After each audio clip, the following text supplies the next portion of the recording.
How do the Inuit sleep in harsh cold? Why don't they freeze? What do they use for shelter to keep their homes warm? What techniques do they use to survive while sleeping? Think about the coldest day you've ever experienced. Now multiply that by about 5, and you're getting close to what the Inuit deal with regularly at -84 degrees Fes or -64 degrees Cs. Your freezer seems like a summer day compared to that. I once complained that my heating system refused to work in winter. Talk about drama. But try living in the Arctic, where the cold doesn't just bite, it devours. While we're all bundled up indoors, cranking up our thermostats, Eskimo communities have mastered the art of sleeping in these extreme conditions without any modern heating. They've turned survival into an art form, using techniques passed down through generations. Just to put things into perspective, at these temperatures, metal becomes so brittle it can shatter like glass, and exposed skin freezes in less than 30 seconds. Makes you wonder, how do they do it right? Well, it starts with something that looks deceptively simple on the outside, a igloo. But trust me, it's not just a whimsical snow fortress. Now you're probably wondering, how can something made of snow keep you warm when it's colder outside than a penguin's toenail? But an igloo is essentially the iPhone of the Arctic. Simple on the outside, incredibly complex on the inside. It's not just a random pile of snow in the shape of a dome. It's an architectural masterpiece that would make modern engineers scratch their heads in awe. Let me explain the genius behind these snowy shelters. First of all, the blocks aren't just stacked randomly. They're laid out in a perfect spiral, like a frozen snail shell. Each block is carefully tilted inward, creating what engineers call a catenoid curve, a term I know. But essentially, it means the structure is so strong, it won't collapse, even if your neighbor's kid decides to play King Kong on it. The blocks are cut from dense snow, not the fluffy stuff used to make snowmen. This compressed snow is actually an excellent insulator, full of tiny air pockets that trap heat like a cozy winter jacket. Inside the igloo,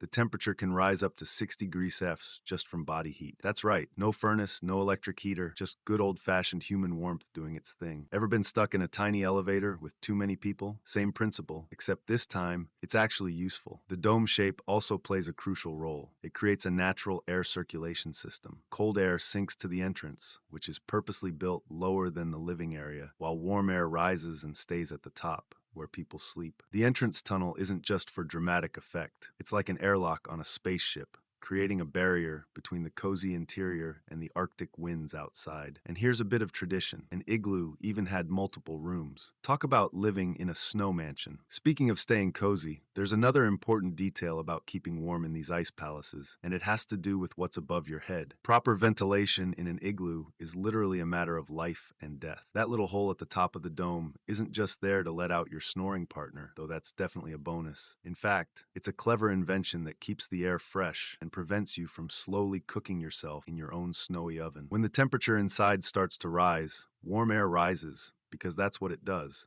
carrying with it all the carbon dioxide you've exhaled. Without proper ventilation, CO2 would build up faster than gossip in a small town. Believe me, it's not the kind of atmosphere you want to sleep in. But the ventilation hole serves another important function. When the warm air reaches the snowy ceiling, it creates a thin layer of melted water. Now, you might think this is bad news. Nobody wants their roof dripping on them while they sleep. But this water actually seeps into the snow and freezes again, creating an airtight layer of ice that makes the igloo even stronger. It's like the igloo is constantly self-renewing. The size of the vent is crucial. Make it too big and you'll lose too much heat. Make it too small and you risk suffocating. The Inuit perfected this over generations, creating what modern engineers would call a passive ventilation system. Let me tell you, a mistake can have consequences worse than wearing socks with sandals. I once tried to build a snow fort as a kid and completely sealed it up. In the end, I had a wet, collapsed mess that looked more like a failed snowbank than a shelter. Clothing, the first line of defense. Igloos are cool, but without the right clothing, you won't last long. The Inuit developed clothing that could rival any high-tech gear modern explorers use. First off, fur, but not just any fur. Fur with a specific texture. For example, reindeer hides are an excellent choice because their hollow hairs trap heat like tiny thermoses. The outer layer makes the clothing windproof, while the inner layer traps body heat. But that's not all. Clothing is always worn in 2 layers. The inner fur against the skin, and the outer fur facing outward. This helps create an additional air layer that acts as a natural thermal insulator. The seams are important too. They're usually on the outside to avoid chafing and ensure maximum comfort in the cold. Gloves and boots are the pinnacle of craftsmanship. Traditional boots, kamiks, were made from seal skin because it's waterproof. Inside, they were lined with fur, and between the layers, dry grass or moss was used to absorb moisture and provide extra insulation. Nobody wants to walk around with wet feet at -60 degrees Celsius. And hats? Forget about regular knitted beanies. Parka hoods are designed to protect the face from the icy wind, and special fur around them helps redirect your breath so it doesn't burn your skin. Furs with long hairs, like wolf or sable fur, were used to create a natural barrier against the cold. By the way, about breathing. Hot stones and the art of breathing. When the temperature drops to unreasonable levels, regular bundling up is no longer enough. The Inuit use special breathing techniques to warm up from the inside. Notice how when you breathe through your mouth in winter, you feel colder, but through your nose it feels warmer? That's because your nose acts as a natural heater, warming and humidifying the air before it enters your lungs. But there's another trick: slow, deep breathing. It helps the body retain heat and not waste energy. The Inuit practiced rhythmic breathing, which not only kept warmth, but also helped regulate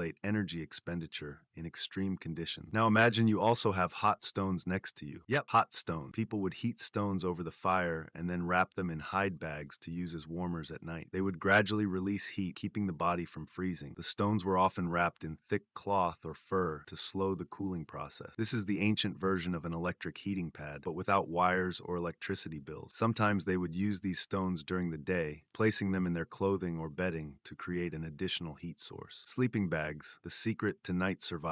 Trying to sleep in extreme cold is no joke. You can lose more heat than a battery in the freezing cold. But the Inuit solved this problem with their sleeping bag. They made them out of caribou fur, creating something like a portable cocoon with perfect thermal insulation. The caribou hide was chosen for a reason. Its fur contains many air pockets, making it an excellent insulator. Another trick was using several layers to create air pockets between them, which trapped heat. The inner layer had fur facing inward, while the outer layer had fur facing out, following the same principle as clothing. The main rule was to get into the sleeping bag already warm. If you climbed in frozen, it wouldn't warm you up. That's why the Inuit would drink hot broth or engage in physical activity to warm up before sleep. Another trick was using the aforementioned hot stones. They would place them inside the bag before sleep to create a comfortable warmth. So a combination of the right clothing, breathing techniques, and clever warming methods allowed the Inuit to survive in conditions that would seem unthinkable to most people. Food, fuel for survival in the cold. When temperatures are below freezing, the body needs more energy. The Inuit ate in a way that provided the maximum amount of calories and nutrients necessary for survival in extreme conditions. First, fat. The colder it is, the more important fatty food becomes. The main sources of fat were seals, walruses, and whale fat, maktak. Fat not only provides a lot of energy, but also helps retain heat because it's slowly processed by the body. Second, meat. The traditional Inuit diet included caribou, reindeer, seal, walrus, fish, and even polar bear. They ate the meat both raw and dried. Raw meat was an important source of vitamins, especially vitamin C, which isn't found in typical tundra food. Also, fish and meat were frozen in the cold, creating a kind of natural refrigerator. Dried and cured fish would last for months and was used as a food source on the go. For sweetness, they ate berries, cloudberries and blueberries. They gathered them in the warmer months and then stored them under the snow like in a freezer. To keep warm, the Inuit drank hot broths made from bones and meat, which provided essential minerals and helped maintain heat. In extreme cold, food isn't just about filling up, it's a key element of survival. Without enough calories, the body starts losing heat and strength, which can lead to hypothermia. That's why the Inuit always had a supply of food, so they wouldn't rely on luck during hunting. Fat played an essential role in Inuit life, and its use was diverse and incredibly beneficial, especially in harsh winters. Here's more on how the Inuit used fat in their daily lives. 1. Fat lamps. Fat lamps are one of the most famous ways the Inuit used fat. They made lamps from the fat of marine mammals like seals, whales, narwhals, or reindeer and caribou. These fats would melt at room temperature and could be used as fuel for lamps. The lamps were often made from bones, shells, or other natural materials that could hold the fat. The wicks were made from plant fibers, grass, moss, or even animal fur, which absorbed the fat and allowed the lamps to burn for a long time. These lamps not only provided light, but also gave off some heat in the home. This was crucial in cold temperatures and long winter nights. They were also used to light the camp or houses at night. 2. Fat torches. Fat was used not not only in lamps, but also to make fat torches. For this, fat was mixed with dried plant parts, like dry grasses, moss, or even tree bark. The resulting mixture was placed in specially prepared tubes or wrapped into torches. They burned for a long time and effectively, making them convenient for lighting during travel and hunting. These torches were very useful for lighting the way during dark, cold winter nights. Fat torches were also used to light snowfields and coastlines, allowing for hunting or just navigating in dark conditions. Food and energy. Fat as an energy source was just as important for survival in the cold. In the Inuit diet, fat was the main source of calories and fatty acids, providing the body with the necessary energy to maintain body temperature. The Inuit ate fat both raw and in various dishes. Animal fats, especially from marine animals, were rich in beneficial omega-3 fatty acids and ensured the proper functioning of the body in low temperatures. Fat could be consumed either raw or as part of a meal, such as in broths or stews. Frozen fats and fresh fats were also used for preserving food and ensuring it was nutritious during the long winter months. Pure fat acted as an insulator against the cold and was important for maintaining energy and survival. 5. Warmth and hygiene. Fat was also used for skincare. In cold conditions, skin could dry out quickly, and the Inuit used animal fat to moisturize and protect the skin from frostbite and dryness. Fat would be applied to the face and other parts of the skin to keep it in good condition and prevent damage. Thus, fat was a multifunctional resource. It provided the Inuit with not only essential fuel for light and heat, but also served as an energy source, protection from the cold, and skin care.